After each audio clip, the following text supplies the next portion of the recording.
મારી મેથડ હતી વાંચવાની. જ્યારે મેં વાંચવાની તૈયારી ચાલુ કરી હતી ત્યારે મેં કેવી રીતે વાંચવું એના ઉપર બહુ ફોકસ કર્યું. સાયન્ટિફિકલી પ્રૂવન અમુક મેથડ્સ છે.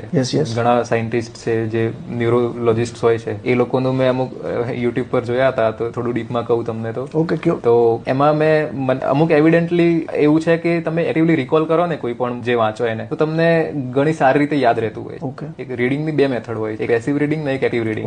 પેસિવ રીડિંગ તો બધા કરે જ છે. બુક વાંચી, એકવાર પ્રિએમ્બલ વાંચ્યું, બીજી વાર પણ ત્યાંથી જ વાંચ્યું અને વારંવાર વાંચીએ એટલે થોડું ઘણું આઈડિયા આવી જાય કે પ્રિએમ્બલ શું હોય. પણ એક્ટિવ રિકોલિંગમાં કેવું છે કે તમે એકવાર એને વાંચો ત્યારે એ રીતે જ વાંચો કે તમે છેલ્લી વાર વાંચી રહ્યા છો. હું પર્સનલી એ રીતે વાંચતો. એટલે પછી તમે માઇન્ડમાં યાદ રાખતા, માઇન્ડમાં યાદ રાખતા. ઓકે, બ્રેઇનસ્ટોર્મિંગ કરતા. બ્રેઇનસ્ટોર્મિંગ એક વખત વાંચ્યું, પછી બુકને ક્લોઝ કરી, પછી વિચાર્યું કે શું હતું એમ. આ મેથડ બહુ સારી છે. કારણ કે આમાં કેવું છે કે માઇન્ડ તમારું કેવું નથી. ઘણા લોકો અત્યારે દિવસમાં 100 પેજ વાંચી નાખે પણ તમે એને 2 કલાક પછી પૂછો તો કઈ યાદ ના હોય. બીજી સ્ટ્રેટેજી એ કે ધારો કે તમે સિંધુ ઘાટી સભ્યતા પહેલી વખત વાંચ્યું, પછી મોઢે લખો કે તમને એમાંથી કેટલું યાદ રહ્યું છે. એક્ઝેક્ટલી. સિંધુ ઘાટી સભ્યતાના જે છે સ્થાપત્યમાં શું હતું, પછી એની કળામાં શું હતું, એનું પતન કઈ રીતે થયું, એ બધું મોઢે લખો ને પછી પાછું તમે જોવો એમ તો તમારે વધારે યાદ રહેશે.